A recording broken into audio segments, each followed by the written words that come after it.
This is Joe Macbeth, and I'm the Executive Director of the National Alliance for Direct Support Professionals, and I welcome you all today to the fourth in our series of 7 webinars that are co-hosted by the New York State Office for People with Developmental Disabilities and their regional centers for workforce transformation.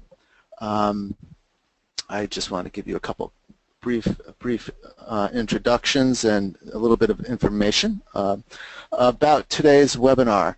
Today's webinar is what families need to know about workforce transformation.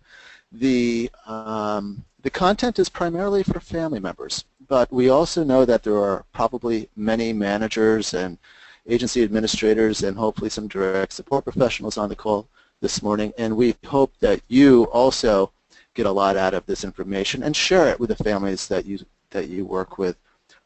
This is New York-based information, but of course everyone is welcome, and we hope that everybody from outside of New York State gets some good information about this too, because I do believe it's universal. During today's session, the great Tanya Moyer will be sending you all evaluations. These webinars are grant funded, and grant funders like to see evaluations. So please take a moment, fill out the evaluation, and send it back to us. And lastly, this session will be recorded and hosted on the Workforce Transformation website, and we'll give you that information later, but it's www.workforcetransformation.org. These webinars are intended to give you information. We're going to try to use a conversational method. It's delivering a lot of information, and we want to do it in a way that's as engaging as it can be. These topics are relevant to families. Again, today our speaker is going to be balancing that fine line between giving you enough information and not too much information, but making sure that it's useful to you. Again, these webinars are in partnership with the New York State Office for People with Developmental Disabilities and its regional centers for workforce transformation. I believe we have one poll question. Let me introduce today's speaker. Today's speaker is one of our faculty members, Nechama Twersky, from Brooklyn, New York. Nechama began her career doing direct support in a program where she helped open for 10 young women. Nechama is also runs a respite program down in Brooklyn, New York, and she has a lot of experience working with family members of children and adults. So I believe that she is well qualified to give this information. Most recently, she's also been doing a lot of work within a DSP and providing trainings on informed decision making and working with organizations down in the city on creating a culture of competence. So Nechama, I also just want to let you know that we have a couple different names for you. We have Chami and we have Connie. Which would you prefer? I don't know. Every day is different. Since you started with Nechama, we'll just go with that. And at the end, just so everybody knows, we have a test to make sure that everybody can pronounce it properly. Wow. I think this was my parents' sense of humor in giving me a name that nobody could pronounce. Well, welcome, and I'm going to turn it right over to you. Thanks for being here today. Thank you. So I got to start off by thanking Joe. Thank you for all your help on this, and Tanya. You know, I'd like to throw a lot of things at Tanya at the last minute, and nothing's ever a problem. So thank you. I also want to thank Steve because he allowed me to steal some of his PowerPoints, and I appreciate that. Webinars are a little strange for me. And Joe, I think you might have mentioned this like first couple times you did webinars. It's kind of strange because you're talking to yourself. And while I do a lot of that, it's still, you know, I'm always waiting for some feedback. You know, I'm waiting for somebody to say something or start snoring or do something. So Joe, if you could cough, you know, every once in a while. I know that when we were on a meeting last week, you were doing a lot of coughing. So I don't mean to capitalize on your being sick, but, you know, it'd be good to know that someone's there on the other line. You'll know I'm here. Thank you. I appreciate that. So we are going to talk about a lot of things that family needs to know. And Joe said that we are going to throw a lot of information at you, and we absolutely, not only are we going to throw information at you, but we're going to be throwing a lot of words at you. And right now the words may mean nothing to you, but hopefully by the end of this presentation they will mean something to you. So that was the bad news. The good news is, as Joe said, this is archived, and so you can have access to it, and if you missed something or you have any questions, we'll give you some contact information afterwards, and we'd be happy to talk to you. Before we start, Tanya, if we could do that poll question, I like to get an idea of who we're talking to, who's on the phone. Oh, so I can't see the poll question, I'm assuming. Well, I can, and what I'll do on the comment, I'll read it for you.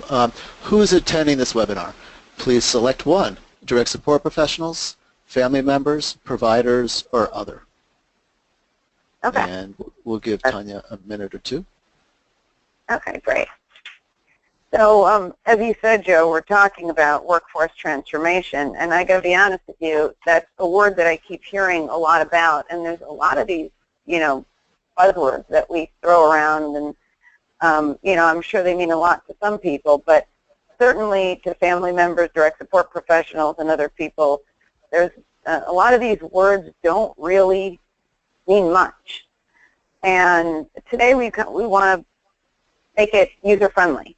So we're going to attempt to do that. Now, I don't know if we've got the full question, Jody. Otherwise, I'm going to go to my next screen. We do.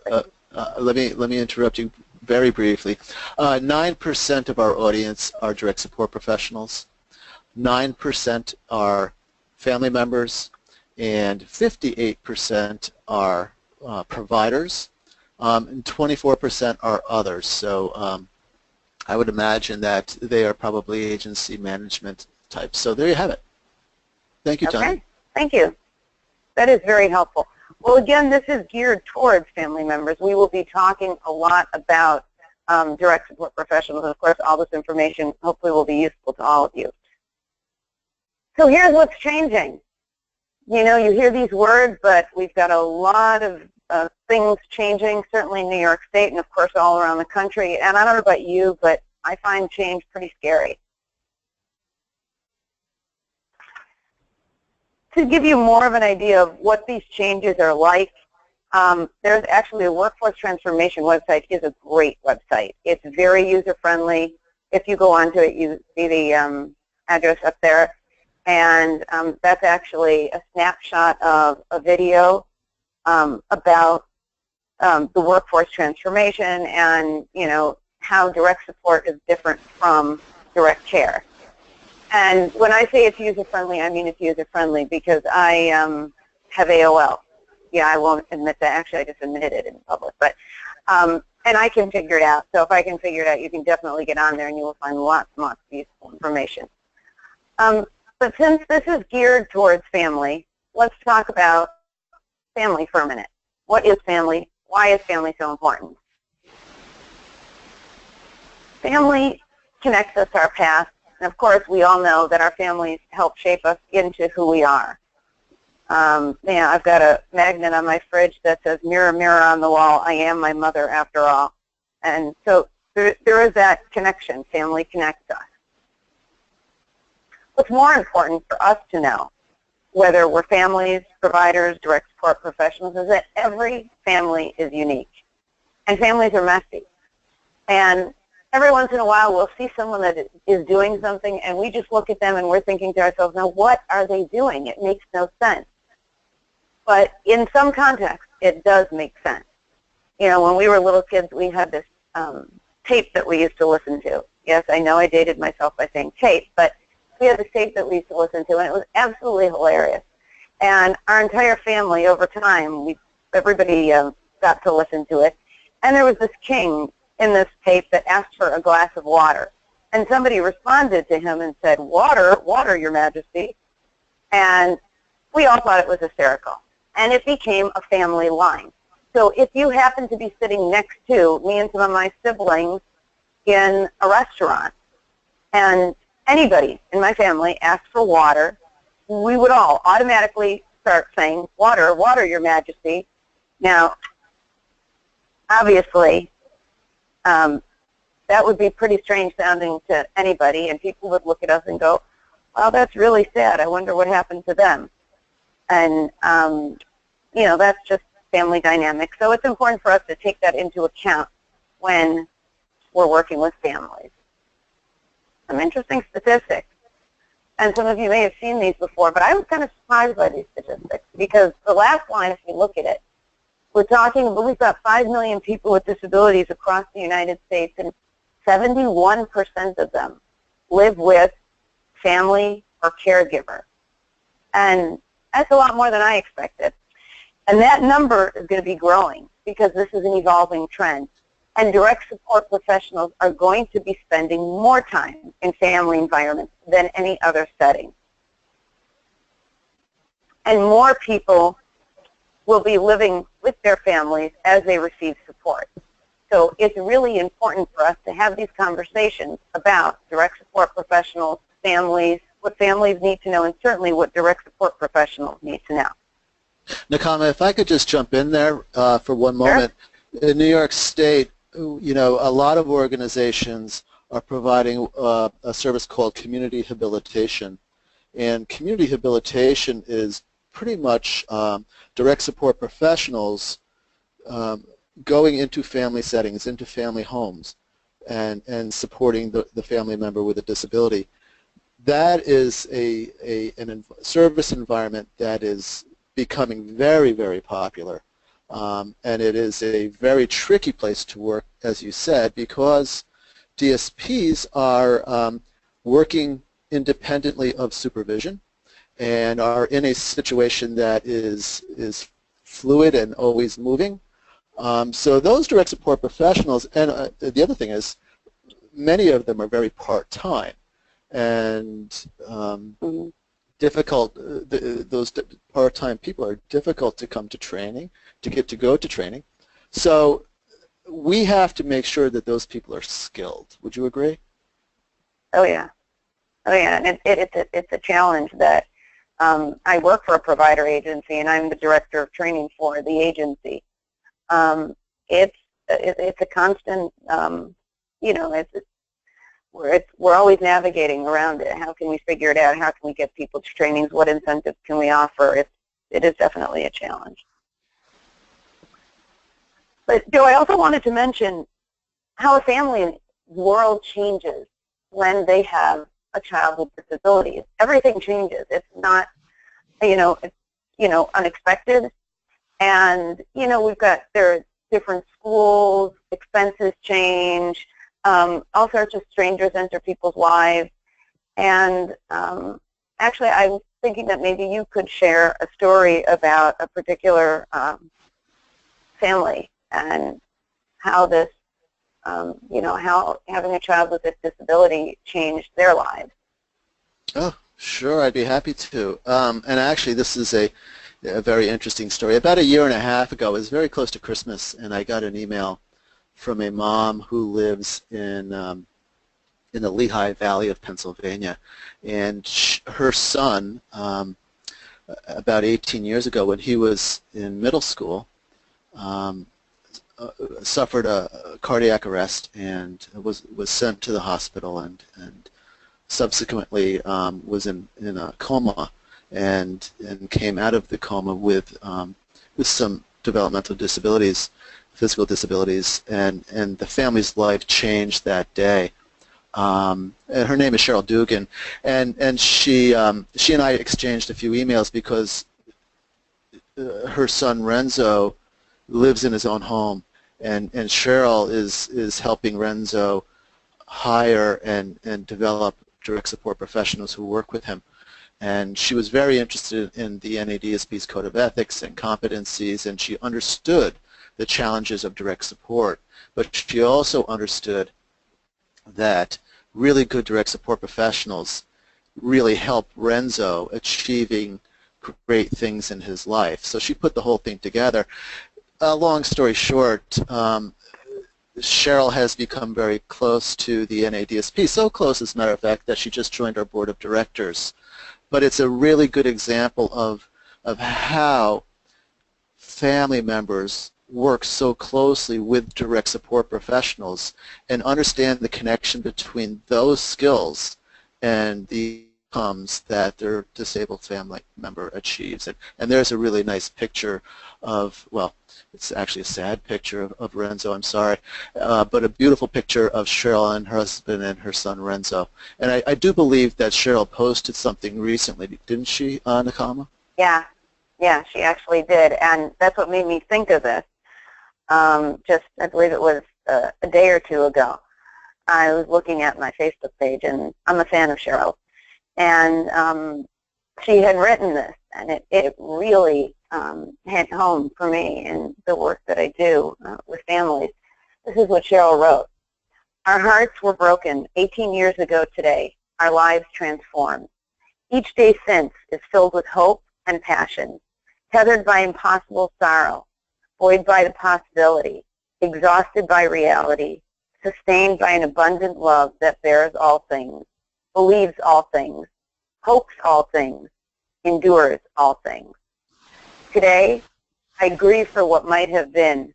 Tomorrow, I'll get on with what is. Wow. And, yeah. Goosebumps. That's goosebumps. Thank you, Cheryl. Okay, I needed a minute to get it back together there.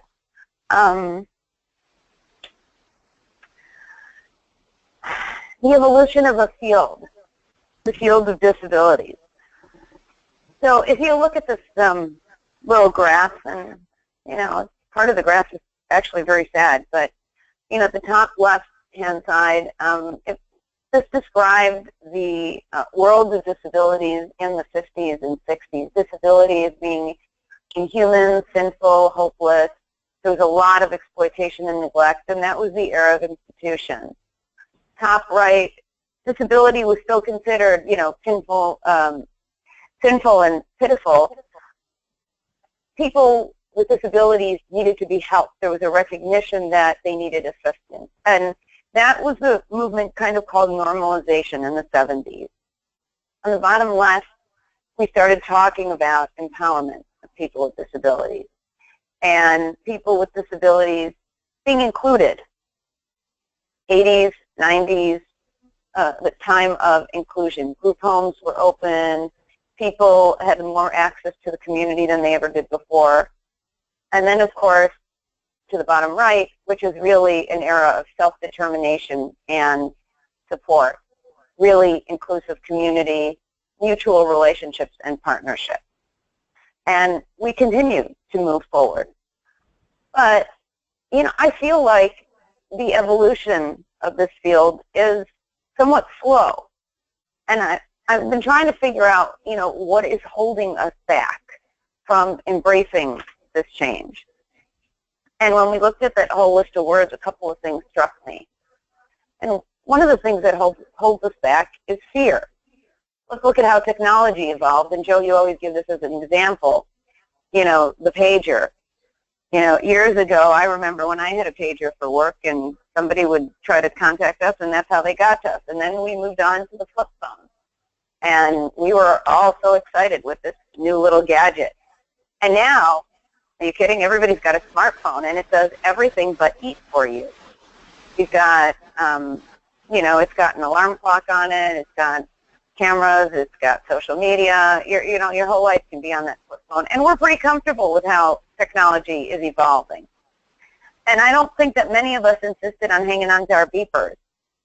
But as the field of disabilities changes, we're scared. And what is it that we're scared of? And why are we resistant to change? And I think that part of it is we're afraid to lose control. We're afraid of what will happen if we let go. What happens next? What do we do? What do I need to know? How do I embrace this change and move forward? And, of course, how do we ensure that both families and people with disabilities have the lives that they need and want? So I think in order to talk about this, we have to go back to that list of words and see how those are going to help families and people with disabilities lead better lives. Maybe lead more quality lives. We talk a lot about quality. As Joe says, you can't throw a rock anywhere in the world in the field of disabilities without hitting the word quality. What does quality mean? So back in the day, for us, quality meant the house was clean, our paperwork was done. That's not what quality means. Quality is defined at the point of interaction between a staff member and a person with disabilities. And this is in a report that John F. Kennedy Jr. submitted to President Clinton. Quality happens in the moment that our direct support professional, or any of us, say hello to the person with disability, somebody that they're working with. It happens when we help somebody eat. It happens when we're teaching somebody a new skill. It happens when we're talking to somebody about their day. That is when real quality happens.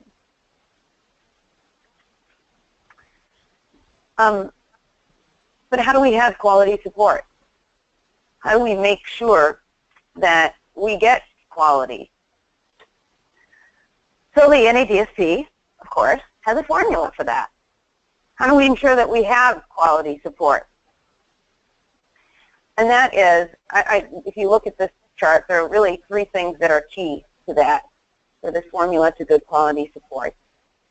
One of the things is knowledge. People need information. Of course, trainings help that.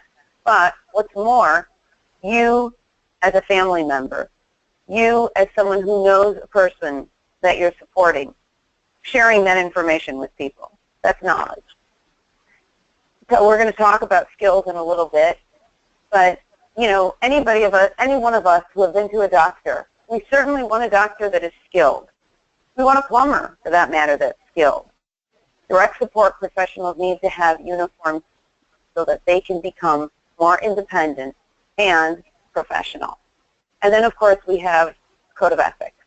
Every profession that we know has a code of ethics, and the DSP developed the code of ethics, and we'll talk a little bit more about that shortly. But if we have this, we call it a Venn diagram, we have this Venn diagram, what is getting in the way of people having this quality of life that they need? Why doesn't it exist everywhere? Why isn't it happening? And this is what people with disabilities have said. And if you look at the bottom, you can see that this is a joint report of, you know, a couple of different groups. But people are saying, we're always told what to do. The rules it's what works for the agency. It's what makes sense for them. People are making decisions for us. We're not getting choices about simple things such as what we want to eat to more complicated things, or things that require more skill, like how we want to spend our money. And people with disability are saying, we want to make our own decisions. And you know what? Even if you don't agree with our decisions, we still want to be able to make our own decisions. Which takes us to that bunch of letters, the CMS, Centers for Medicare and Medicaid Services, and the Home Community-Based Settings Rule. And I'm about to tell you what that is. Here it is. This rule says that people with disabilities need more autonomy. They need to be able to make life choices. They need to have the freedoms that you and I have. They should have the freedom to have access to food at any time. If I get up at 4 o'clock in the morning and I want something to eat, I can do that. It may not be the smartest thing to do, but I can do it. I can have visitors of my choosing at any time. My downstairs neighbors don't like me much, but I can still have visitors choosing at any time.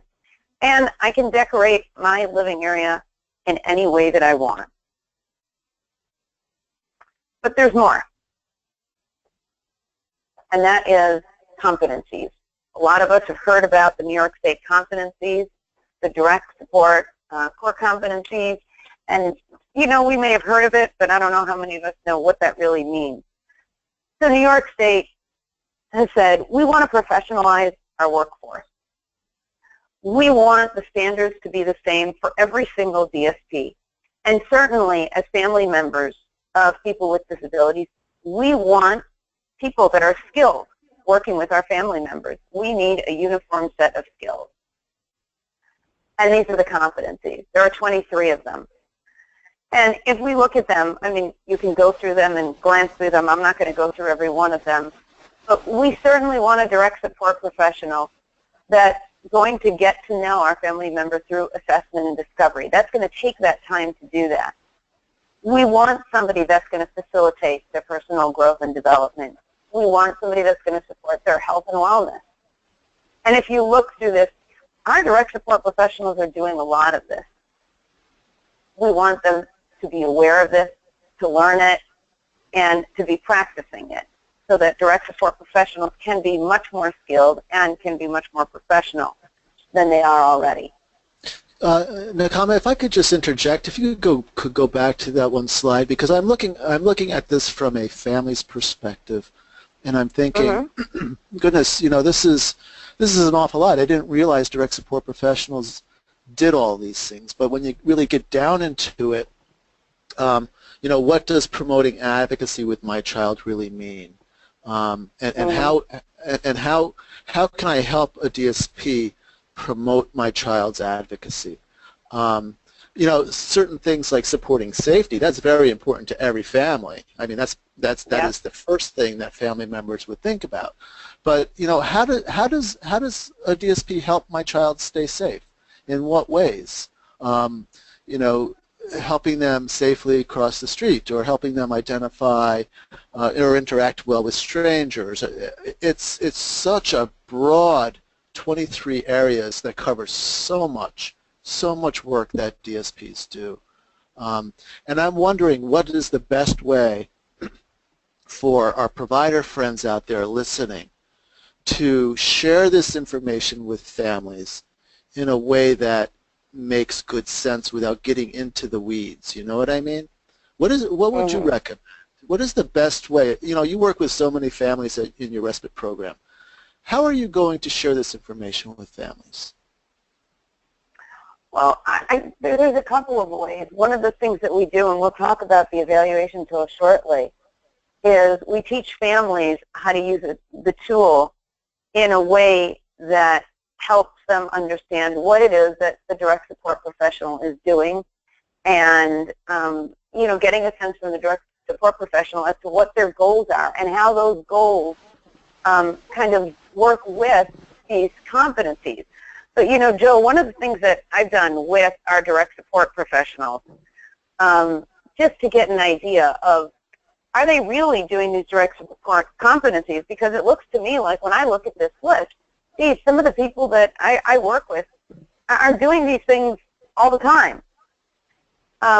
Maybe saying, you know, hey, Joe, you're working with my younger sister, and what'd you do this morning when you walked in? You know, you were going to work with my sister this morning. What'd you do when you walked in?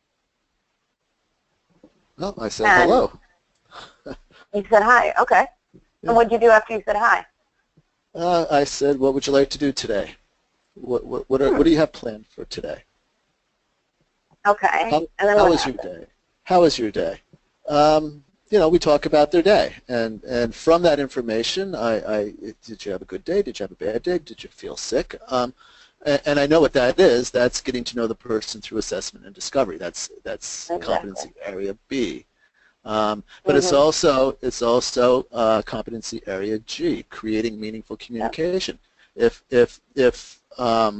your sister was unable to use words to communicate, there may be some other type of technology that I would have to understand and see how it works, whatever it may be. So these are the types of things that we need to really make sure that DSPs know, but also communicate it to families so they know that when I go in and I start to ask about the day, I'm doing it with intention, and I'm doing it to get information to help us have a good shift working together, right?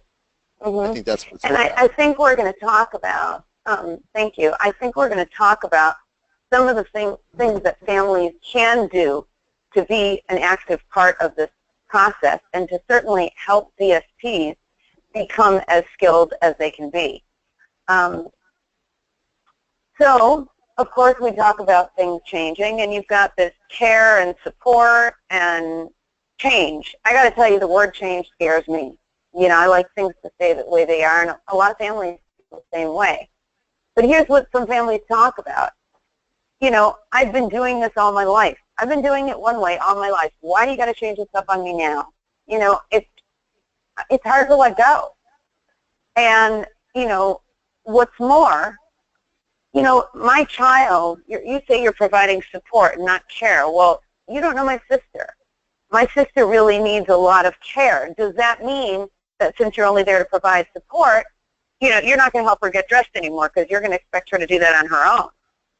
Now, that's kind of scary. You know, what does support mean? What does care mean? And, you know, how do the two work together?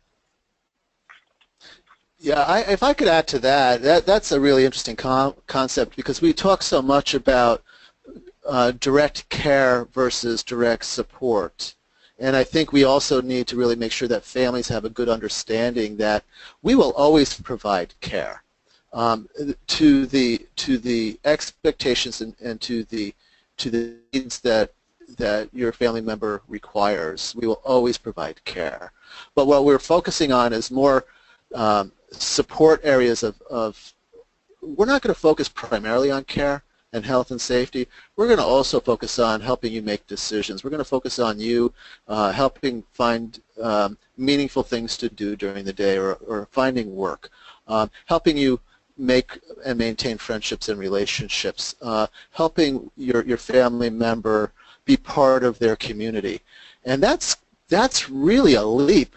I don't know if you would agree. In my opinion, it's really a leap from that care to really the DSPs. We're going to expect a lot more from the DSPs to do this type of thing, but we also need to make sure that families are okay with it, because, as you said, change is the scary thing. And all of a sudden, wait a second, my child still needs assistance eating meals, or still needs assistance bathing. Well, we're still going to do that, but we're going to. So, Joe, what you're saying is, I'm sorry I interrupted you there, but so I think that what you're saying is that we are going to be building on the care. We're not taking the care out from under and sticking support in, but we're taking care and then we're adding support to that. Yes. So we're kind of adding a new facet. Absolutely. Okay. Thank you. Thank you. That's helpful. I got more scary words. Independent. Yeah. So I find that word to be, as a mother, I can tell you, I find that word to be a pretty scary, well, maybe I should say as an overprotective mother, a pretty scary word. You know, all of a sudden people are talking about my child being independent, and you know what? My child should not be independent. And the word should not be independence. Really what the word should be is interdependent, because none of us are independent. Nobody on this webinar lives independently. We all rely on each other for something. We rely on family members, communities rely on each other to build social capital. So the word is really interdependent. And independence is a very scary word, and frankly, it's a word that turns off many families because of the fact that they know that their family member needs both support and care. Risk. Oh, that's a fun one. Yeah. Yeah. Sure. Let's just take a risk. That's a great plan. You know, we want to take our family members and put them in bubble wrap and protect them from everything that's going on in the world that we don't like and that we're afraid of. You know, my son's in college, and I tell him that he's not allowed to walk and text on his phone because he won't see if somebody approaches him and does something. And he rolls his eyes and looks at me and does not get a life. But, you know, I'm scared. There are risks. Every time we walk out the door, there are risks. And certainly when we talk about taking risks for our loved ones, that's a scary thought. So one of the things that holds us back from all this is risk. We're leaving a culture of safety first, got to make sure everybody's safe, do whatever we can to keep people safe, and we're moving into a culture of, oh, let's try something new. And sometimes we're trying something new, that, hey, anything goes, that's a little scary. But we're not saying, hey, anything goes. There are plans. We're not going to be reckless. And we want our family members, the people that we support, to work on the plans and to come up with the plans and look at the risks and then review the plans. And, of course, these are going to be monitored. Risks are always monitored and evaluated. and conversations are always had. If I could just add to that, this is a huge issue. I know with families. I know a lot of families. Part of the culture of allowing people or supporting people with disabilities to have the dignity to take a risk, I think is the best way to put it.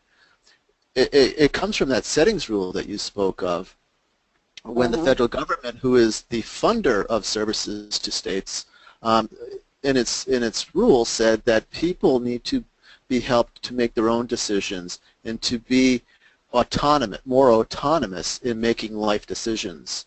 So in that individualized service plan that every family is familiar with, that service plan must reflect risk factors and methods in place to minimize those risk factors, because let's face it, some people that we support do exhibit risky behavior. And DSPs know that better than anybody, or as well as anybody, I would say. So I wouldn't say that we're going to be encouraging people to take risks. That's not what we're saying. I think what we're saying is we need to help people make their own decisions, and if there's a risk involved, then we need to help people understand what that risk is, give them information about it, give them options, give them resources, make sure that the consequences are well known, and communicate that with the team, because of course direct support professionals never work alone, and make it a team issue to support the person to make his or her own decisions when it comes to risk. I don't know if you agree with that. Well, yeah, of course. I mean, you're kind of touching on informed decision making there, and that's really what it's all about. You know, somebody expressing a desire and interest in something and are having a conversation about it with them, and, you know, talking to them about, you know, what does this mean?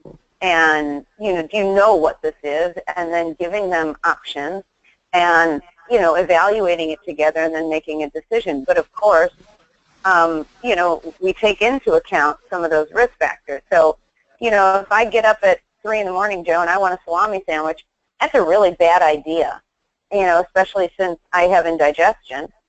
But, you know, what kind of risk is that?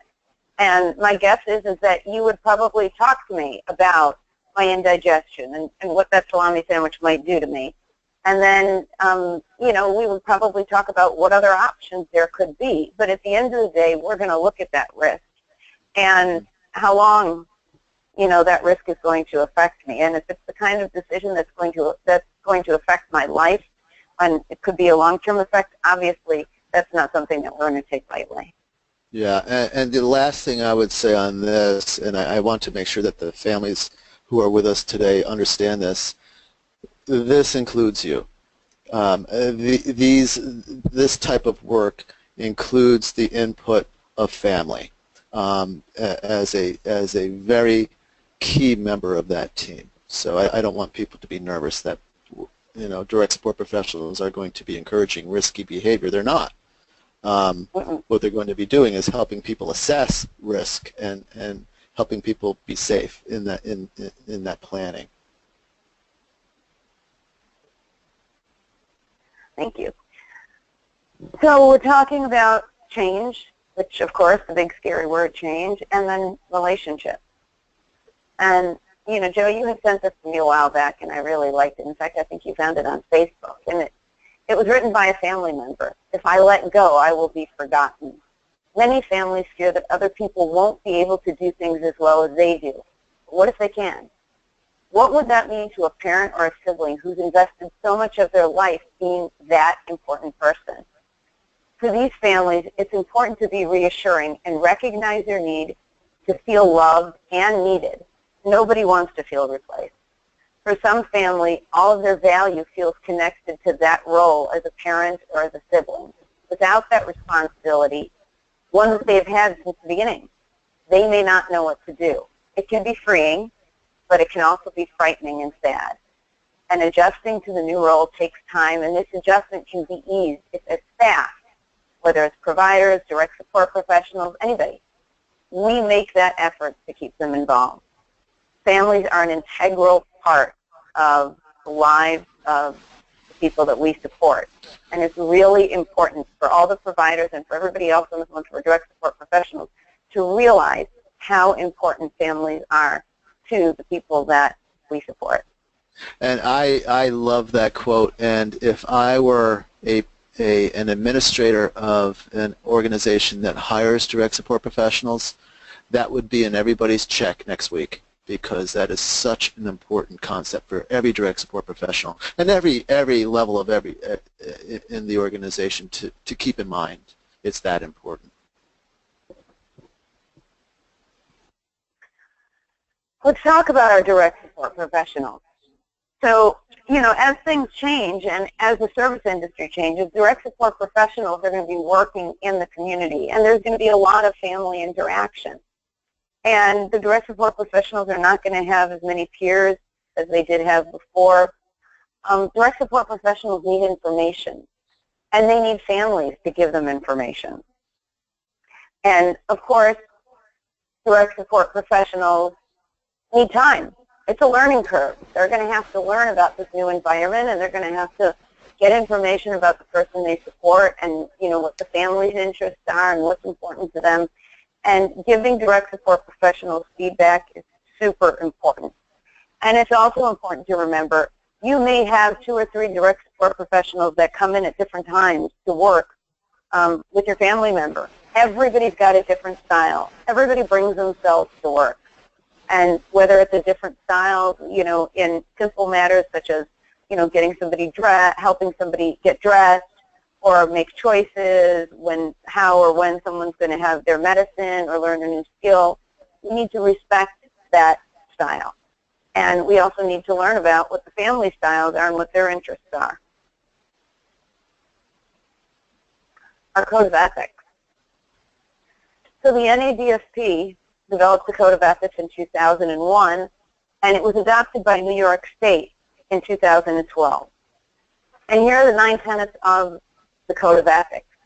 And it seems pretty straightforward, and it really is, and they're excellent. And if you want a chance to read about it, you can go on to it's on the Workforce Transformation website. It's also on the NADSP's website. 2 quick things I wanted to point out here. Person-centered support. The direct support professional's first allegiance, their first loyalty, their first responsibility is to the person that they support. And everything else flows from there. That is very, very important for all of us to understand, be it providers, family members. That is key to having a successful relationship between the direct support professional and someone that they're supporting. It's important that we all learn from each other, whether it's families, direct support professional, other members of the organization. We need to all work together and learn from each other. And of course, this job is a job of relationships. It's a job of relationships between the direct support professional, the person supported, between the direct support professional and other people that they work with, be it family members or their peers. And of course, it's a job of helping the people we support build and maintain relationships in their lives.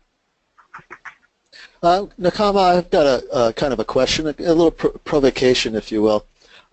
If I'm a family member, I might take issue with person-centered supports. What do you mean your first allegiance is to my child? My child has a significant disability. You need to take your lead from me, I may say. What would you say if one of the parents of the children that you support at respite come in and says that to you? Well, 2 things, Joe.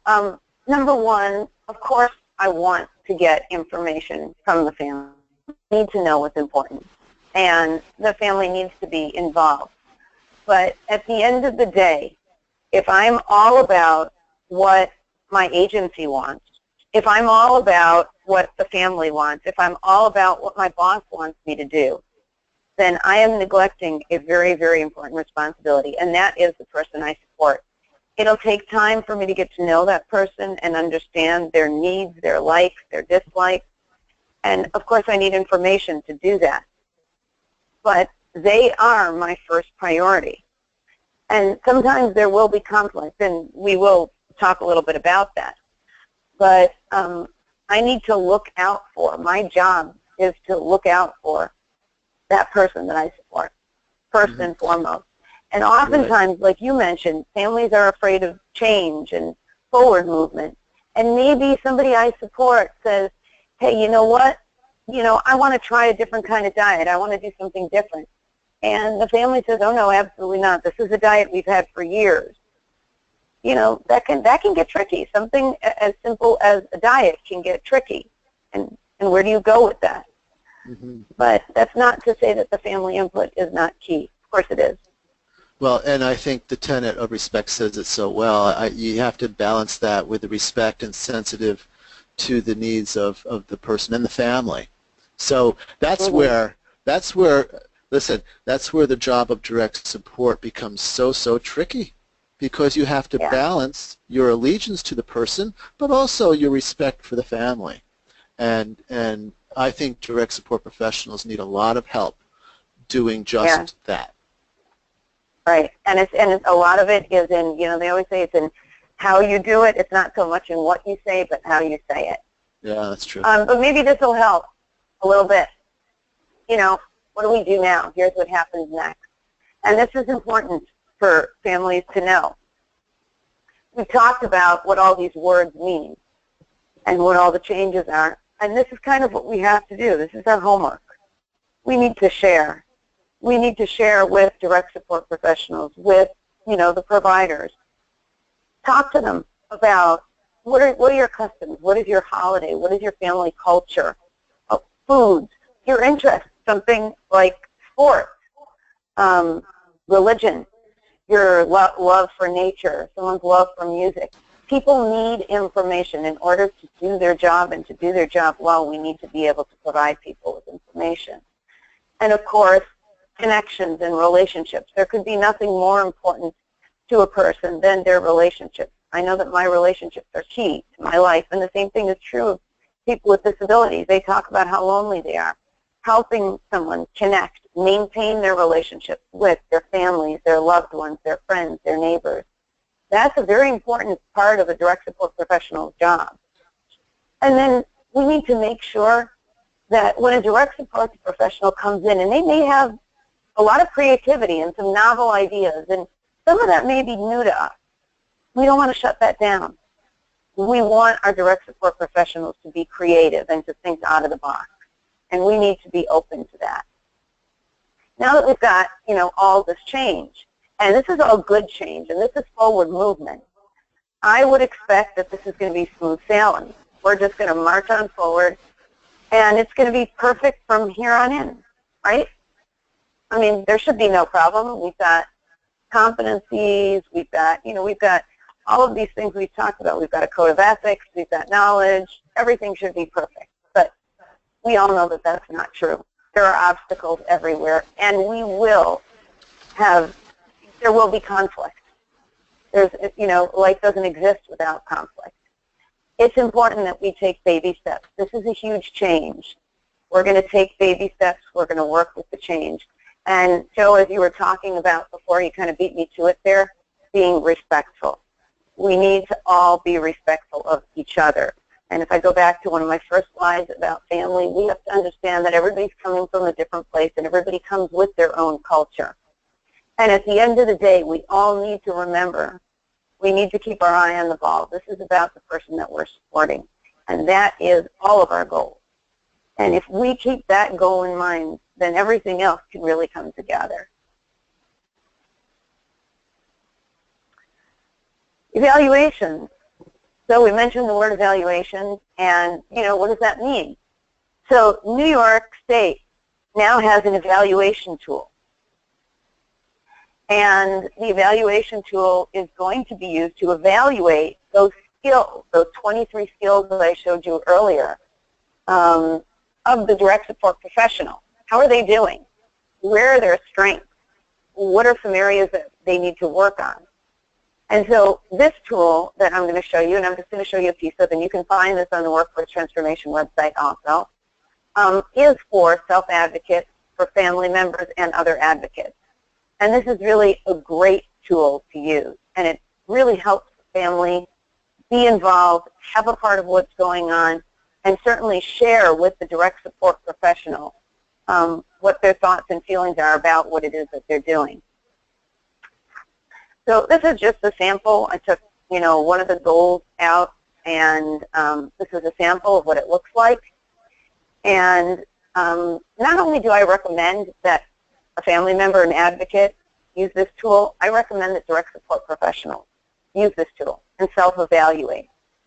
And then this is an opportunity for families and direct support professionals to sit down and get feedback, to have a dialogue, to share information, and to really, take something to the next level. What are we looking for? What are we missing here? What do we want to do more of? And this also allows for us to realize that our direct support professionals are really skilled. And instead of and this certainly speaks to both providers and families, and instead of our saying to the direct support professional, here, you come in and I want you to do A, B, C, and D, and if you have a question about E, you better call me and don't make a decision yourself. We've got skilled direct support professionals. We need to empower them to make decisions and to help people they support make decisions. And direct support professionals talk about this a lot.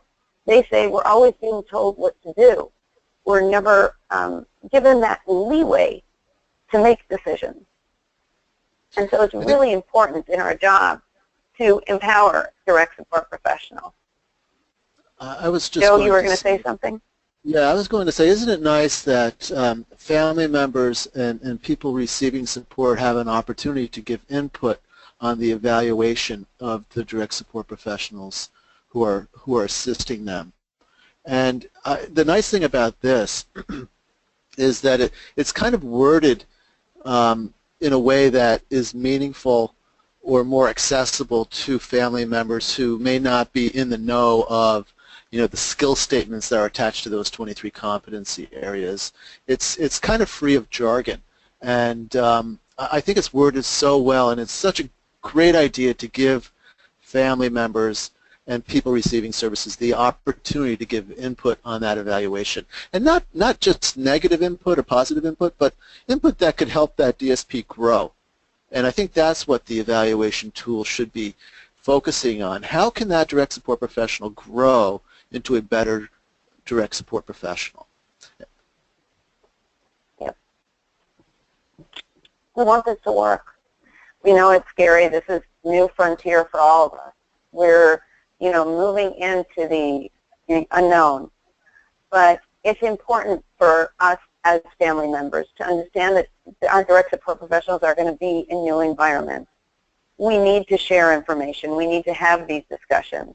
And we need to work together. And of course, listening to the direct support professional or your family member or the person with a disability, even though, of course, we always know what's best. As a parent, we know what's best. Sometimes as a provider, we always know what's best. And oftentimes, we forget to listen. And we have to listen to understand, not just listen to reply. But it's really important to make sure that we listen, because that changes things. And lastly, I wanted to talk about the last thing on this page. We know about all the obstacles. There are so many obstacles in care, in services, in so many different ways. We always come across obstacles. But I think we need to focus on what can we do? Not what's not going to work, not what can't we do, but let's look at what can we do? How can we change? And when we look at something that way, then change really does happen. And for what family needs to know, things are changing. Change is hard, but the federal government is moving forward, and this change is good. And it's important for family members to take the opportunity to talk to somebody. Change is scary. Talk to somebody who's had similar experiences. Talk to somebody who might be able to give you more information. Talk to somebody in the know. Keep dialogues open, because we want to help our family members and the people that we support live meaningful lives. And of course, we're all about growth and social change. And nobody said it better than Albert Einstein. The significant problems we face can't be solved at the same level of thinking we were at when we created them. We need to move forward. and we need to grow and change. And lastly, I saw this and I really like this. Where, after all, do universal human rights begin? In small places, close to home, so close and so small that they can't be seen on any map of the world. Unless these rights have meaning there, they have little meaning anywhere. So let's start with the little steps, and let's move forward. And let's support each other. Let's listen. Let's share information. And let's help make the lives of the people we support as meaningful as possible. Joe? Boy, Mrs. Roosevelt said it perfectly, didn't she? Yeah. That's perfect. That's the first time I've seen that quote. Nakama, I think you said it all. I think that we gave some good information for families. I would really encourage families to watch the video, the family video that's on the workforcetransformation.org website. I think our provider friends should share that in your communications with families. I think we should start having these discussions that our direct support professionals are being held to the same standards all across the state. And we will be evaluating our direct support professionals the same way all across the state. And yes, we are trying to move from a philosophy, if you will, from caregiving to providing support, but we will never abandon our duty to provide care. I think that's something that we need to reassure families with, as I said earlier this morning. So I think with that, do you have one more slide, Nakama? I do. There you go. There we go. You know, there's a lot of information on workforcetransformation.org. Please visit that website. This recording will be archived on that website. This PowerPoint will be placed on that website as well. If you have any questions, you could always contact the NADSP and check us out at www.nadsp.org. And I will give you the final word, Nakama. I just wanted to say thank you. Thank you for listening. And I know it's a lot of information, but if we go back and look at that, you know, that list of words, this is a positive move. This is something good that we're doing. And as long as we're all willing to work together and we all have the same goal in mind, I think that we can affect real change. And, you know, nobody said it better than Eleanor Roosevelt. Little steps, and those little steps, we see huge changes. And I've seen it with the families that I support and with the families that I've worked with. It's all the little things that really make a huge difference. And people will talk about what a difference it's made in their lives. So thank you for listening. And I have to say that because I knew it was going to be archived, I did not swear once. Oh, there I you go. definitely want points for that. There you go. I want to remind the audience, thank you so much, Nakama. I want to remind our audience that on June 13th, John Raphael will be doing a webinar on the evaluation tool that all of our provider organizations should be becoming familiar with. So don't miss June 13th at 11 a.m. with John Raphael on the evaluation tool. On June 22nd, another one of the NADSP's faculty member, Tom McCluskey, will be doing a webinar on the duty to use respectful language. And then on July 11th, Perry Samowitz will be doing a workforce transformation overview on July 11th at 11 a.m. So with that, I thank you all. Have a great week. It's Monday. Embrace it, and we'll talk. Thanks so much.